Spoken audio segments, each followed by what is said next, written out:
like the Learning Channel used to have shows that were at least like, I don't know, learning based, but now it's really just the Learning About Freaks channel. Yeah. It's Mike's channel. I'm on Mike's. Yeah, like, you like Learning Channel, Mike? Yeah, I do. I love that shit so much. It's so nasty. Yeah, just like my 600-pound tumor. Yeah. I drew a This is face a on guy, it. yeah, it's Yeah. Mike's favorite channel, and Mike also keeps a list of like old naked horny guys on Twitter.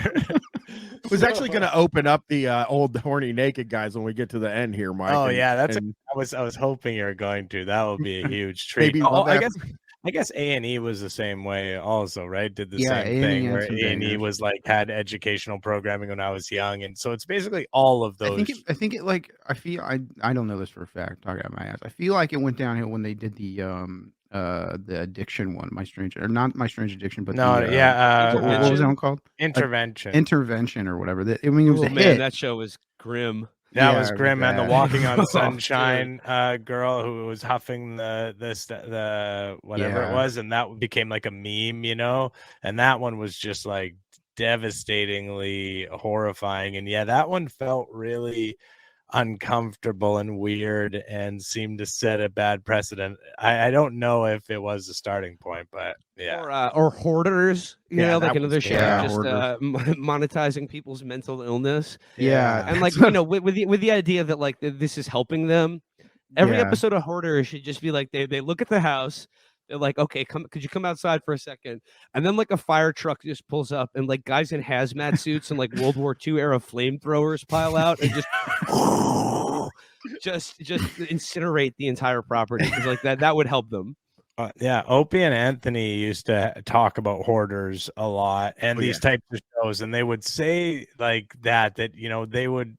I have more respect that they just admitted that, like, hey, we're putting this on to like show the misery of it, like they won't admit to it. They're trying to make it out to be this like, humanitarian type thing, but it never is. They know what they're doing. They know well. Yeah. It's funny when I think it's Alone also when they do is it Alone when they do the fucking scoring system or something like that?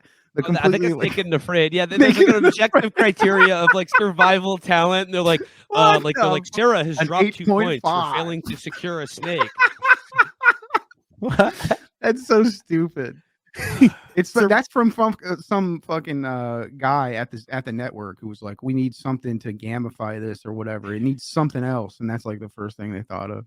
Well, the thing I see, there is also like Doomsday Preppers, which is not on the Discovery Channel, but like Doomsday, that they judge. They have a prepper guy that's like, man, this guy's got he's got 5 points in like canned foods, but he's only got 3 points in tactical gear, and like it's very, very not an objective thing, but it's funny to watch them try to figure. It's funny to watch them like they're playing like Reveille or whatever to get their kids out of bed at like 8. It's going from Intervention to a show like there's this show called Extreme Sisters where this is twin sisters where we do everything together, and it's like so obviously fake or whatever. It's like we even wear the head. They even wear the same outfits or what. It's like, who the fuck wants to watch this shit? Well, it feels like that is British stuff too, in a way. I'm not going to blame it all on America, because when Mike and Jesse were doing Rubbish Lads, they were watching some real fucking trash, man. Like some real. There was a show where there was like a makeover robot or whatever. Yeah, what was that show called? Fuck. Yeah, I can't remember what it was, but it was like somebody would go out on a date, and then and then they would have to go like into a fake makeover robot and come out, and they're like, oh, she's kind of hot. It's just people living their lives. It's just people living. So I think it's like an extension of what Will said before, like people who weren't able to work those regular jobs, like watching regular jobs. And now it's like gone further than that. It's people who are like just sitting around and not living any kind of a life or experiencing what would anything. it be like to have a sibling? Yeah, what would it be like to just like have a sister and talk to them and go out places and like go to the store and stuff? Yeah. I mean, I see them when I look at the Plex that I'm on with Mike and Dan. That is like as I scroll through, I'm like, man, I haven't had cable in years, And when I see what's going on TLC, I'm like, ooh. What do we got? We got My 600-Pound Life, 90 Day Fiance the other way, Steven Seagal Lawman, Extreme Sisters, classic. 1,000-Pound Sisters,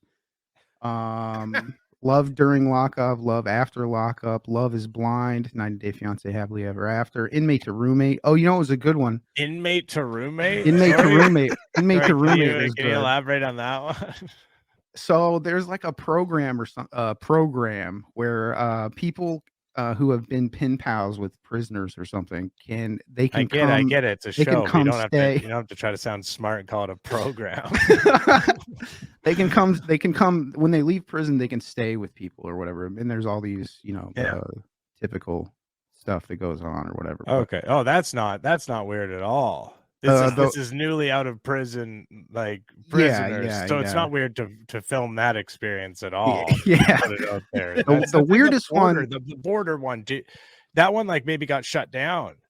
Do you remember that one where they literally had border patrol and people were coming through the airport and it was like people knew coming into the country and they're like getting stopped by like the border security people or whatever, and that was getting filmed, like these people who were like foreign people who had and like coming into the country and getting detained and like told that they can't come into the country and stuff, and that shit was you signed this release for that one finally got shut down, but that was running for a while. Border Patrol, I think it was just called Border Patrol. Did you ever watch Adults Adopting Adults? No, where are all these shows? I never. Bro, you have to see this one. It only ran for 3 episodes, and then they stopped making it because it was so fucking weird.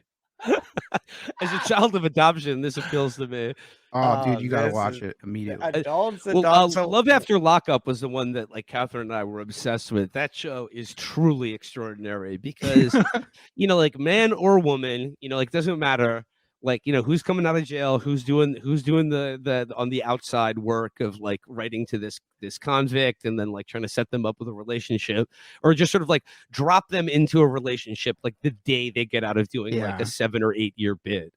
What that show proved conclusively is that like every single person who is in jail, man or woman, who is now being like, in a relationship, should trade places with the person who tried to like make them their boyfriend or girlfriend. Like they should be in prison. They are all so not well.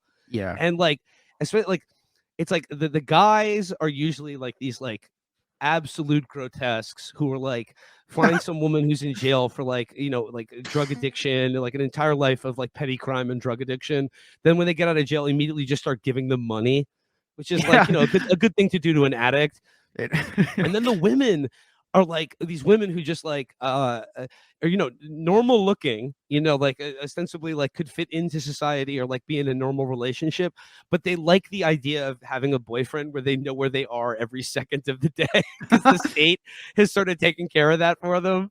Just like 2 broken people that just because I mean the guys will be like, this didn't work out with the one lady I met in prison, so I got back on the prison pen pal website and got another one or whatever. It's like, dude, go jack off. I don't know what you're doing. That has been every time Mike's been on, guys, which is twice. The solution every time is go jack off. Just reset yourself.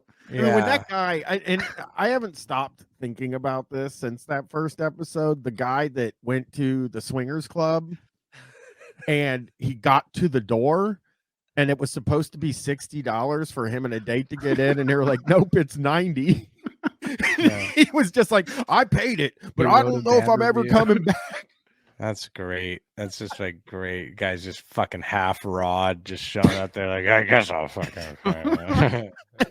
It's one of my favorite. That and a silent disco story. Probably one of my favorite things of all time.